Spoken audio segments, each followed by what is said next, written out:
Shalom, puji Tuhan Bapak Ibu, kiranya ada sukacita dan damai sejahtera di hati kita hari ini. Kita berjumpa kembali dalam Renungan Samas di hari ini Rabu 7 Desember 2022. Renungan Samas hari ini diambil dari kitab Injil Matius pasal 12 ayat 33 sampai 37. Mari kita berdoa minta hikmat Tuhan sebelum kita bersama merenungkan firman-Nya. Tuhan Allah Bapa kami datang bermohon pimpinan-Mu Tuhan, untuk kami bersama mau merenungkan firman-Mu. Tuntun kami, buka hati dan pikiran kami, untuk Tuhan beri hikmat, kami bisa memahami kebenaran akan firman-Mu. Dalam nama Tuhan Yesus kami berdoa. Amin. Tema untuk Renungan Samas hari ini, saya ambil dari bacaan kita di ayat yang ke-33b. Dari buahnya pohon itu dikenal. Saya akan bacakan bagi kita semua Matius 12 ayat 33 sampai 37. Jikalau satu pohon kamu katakan baik, maka baik pula buahnya. Jikalau suatu pohon kamu katakan tidak baik, maka tidak baik pula buahnya. Sebab dari buahnya pohon itu dikenal. Hai kamu keturunan ular beludak, bagaimanakah kamu dapat mengucapkan hal-hal yang baik, sedangkan kamu sendiri jahat? Karena yang diucapkan mulut meluap dari hati. Orang yang baik mengeluarkan hal-hal yang baik dari perbendaharaannya yang baik, dan orang yang jahat mengeluarkan hal-hal yang jahat dari perbendaharaan yang jahat. Tetapi aku berkata kepadamu, setiap kata sia-sia yang diucapkan orang harus dipertanggungjawabkannya pada hari penghakiman. Karena menurut ucapanmu engkau akan dibenarkan, dan menurut ucapanmu pula engkau akan dihukum. Bapak, Ibu, saudaraku keluarga damai, Tuhan Yesus dalam pelayanannya sering mendapat tantangan atau hambatan dari kalangan orang Farisi Saduki. Ini dapat dilihat melalui kata-kata dan perbuatan orang-orang Farisi dan Saduki ini saat mengikuti dan mengamati pelayanan Tuhan Yesus. Konteks bacaan kita ini adalah sebagai perkataan atau teguran Tuhan Yesus terhadap mereka. Dalam ayat sebelumnya diceritakan saat Tuhan Yesus menyembuhkan seorang yang kerasukan setan, yang juga buta dan bisu. Dikatakan orang Farisi dalam Matius 12 ayat 24. Yesus mengusir setan itu dengan kuasa Beelzebul, dengan kuasa penghulu setan. Dalam menyikapi kata-kata dan hati jahat orang Farisi ini, Tuhan Yesus secara terbuka, terang-terangan memberikan teguran, nasihat, dan memberikan peringatan. Kata Yesus kepada mereka dalam ayat 34. Hai kamu keturunan ular beludak, bagaimana kamu dapat mengucapkan hal-hal yang baik, sedangkan hatimu jahat?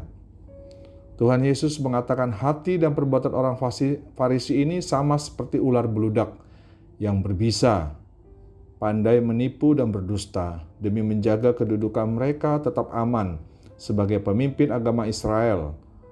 Mereka berani berdusta, menipu dan berbuat jahat terhadap orang yang menyatakan kebenaran.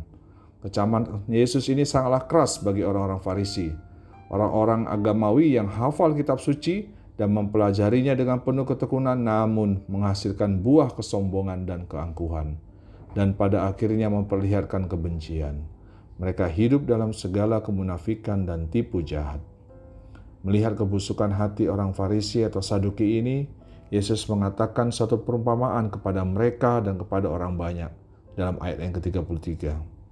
Jikalau satu pohon kamu katakan baik, maka baik pula buahnya. Jikalau satu pohon kamu katakan tidak baik, maka tidak baik pula buahnya. Sebab dari buahnya pohon itu dikenal. Sahabat Samas, di dalam ilmu pertanian, untuk menghasilkan buah yang baik, salah satu cara yang bisa dilakukan adalah dengan okulasi dengan pohon yang baik. Perubahan itu harus dimulai dari pohonnya, dari dalam menuju keluar. Mustahil jika merubah dulu buahnya menjadi baik, maka pohonnya akan ikut baik. Banyak orang beranggapan bahwa kepala manusia atau otak dan syaraf-syarafnya adalah yang menjadi pusat dan pengatur kegiatan manusia. Tetapi Alkitab menyatakan bahwa otak bukanlah pusat kehidupan manusia, melainkan hatinya. Hatilah yang mempengaruhi otak manusia, yang kemudian mempengaruhi bagian yang lain. Hati mempengaruhi seluruh perasaan dan perilaku seseorang. Apa yang diucapkan mulut meluap dari hati. Hati yang baik akan menghasilkan perkataan yang baik. Demikian sebaliknya hati yang tidak baik akan menghasilkan perkataan yang tidak baik. Itulah yang Tuhan Yesus maksudkan dalam ayat 33. Lalu Tuhan Yesus mengatakan bahwa orang Farisi ini seperti keturunan ular beludak. Ular beludak adalah ular dengan diameter yang tidak besar, Bapak Ibu, tidak panjang, kulitnya indah dan licin, tetapi lidahnya penuh bisa yang sangat mematikan. Dari luar tampak indah, tetapi di dalam penuh kebusukan yang mematikan. Jika di dalam hati sudah dipenuhi hal-hal kebusukan, maka ucapan yang keluar juga adalah kebusukan. Bapak, Ibu, Saudara terkasih, banyak orang mungkin menganggap bahwa kata-kata itu tidak penting, dan yang penting perbuatan, sehingga terkadang orang seenaknya saja melontarkan kata-kata, apalagi dianggap mulut ini tidak akan berdarah, kalaupun kata-kata yang diucapkan itu salah atau dosa. Namun tidak demikian halnya di hadapan Tuhan. Alkitab menegaskan setiap kata-kata yang sia-sia harus dipertanggungjawabkan pada hari penghakiman. Di ayatnya yang ke-36 kita baca tadi. Karena itu perhatikanlah dengan baik-baik setiap perkataan yang hendak kita ucapkan. Jangan ucapkan perkataan yang sia-sia, tetapi hendaklah perkataan yang keluar itu berasal dari hati yang tulus dan murni. Kita sebagai orang Kristen haruslah mengucapkan kata-kata yang menjadi berkat bagi orang lain. Berkata-kata yang positif, membangun, membawa kedamaian, kebenaran, dan mampu membawa orang kepada Kristus dan menikmati kasih karunia-Nya. Sebagai refleksi bagi kita, Bapak Ibu keluarga damai yang terkasih, pohon adalah ibarat hati, perkataan dan perbuatan adalah buahnya. Jika hakikat dari pohon itu baik, akan menghasilkan buah yang baik pula.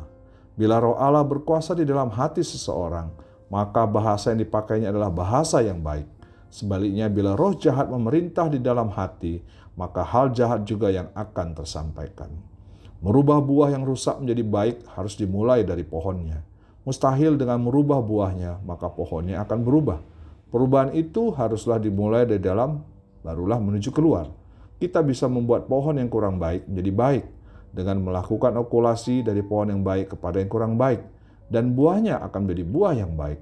Tetapi kalau pohonnya tetap sama, meskipun ditanam di mana saja dan disiram sesering yang kita mau, maka buahnya tetap saja rusak. Kalau hati seseorang tidak dibaharui, maka kehidupannya juga tidak akan pernah dibaharui. Perkataan kita tanpa disadari akan menggambarkan siapa kita sebenarnya dan dari mana asal kita atau lingkungan kita berada. Siapakah kita ini? Bukankah kita adalah pengikut Kristus, anak-anak Allah? Oleh sebab itu, perkataan kita harus mencerminkan Kristus. Kita masing-masing tentu sudah diperlengkapi dengan firman Tuhan untuk menjadikan pohon kehidupan kita baik. Kalau kita menempatkan pohon kita di tempat yang tepat, yaitu di dalam pelataran Tuhan, maka apapun yang kita perbuat akan menghasilkan kebaikan. Bapak, Ibu, Saudara terkasih, mari kita melekatkan hati kita pada Allah sebagai pohon kehidupan kita. Kita okulasikan hati kita pada hati Allah. Kiranya Tuhan Yesus Kristus menolong kita dalam memperbaiki pohon hati kita yang sempat rusak, yang menghasilkan buah-buah yang rusak, sampai pohon hati kita ini menjadi baik dan menghasilkan buah-buah yang baik. Amin. Mari kita berdoa. Tuhan Yesus, terima kasih untuk sapaan firman-Mu yang mengajar kami bagaimana kami harus menjadi pohon yang baik, yaitu memiliki hati yang baik, sehingga kami dapat menghasilkan buah yang baik pula, berupa perkataan dan perbuatan yang baik kepada sesama kami, dan menyenangkan hati Tuhan. Biarlah hati kami senantiasa melekat dengan hati-Mu Tuhan, dan menjadikan-Mu pohon kehidupan kami. Dalam nama-Mu Tuhan Yesus, kami berdoa. Amin.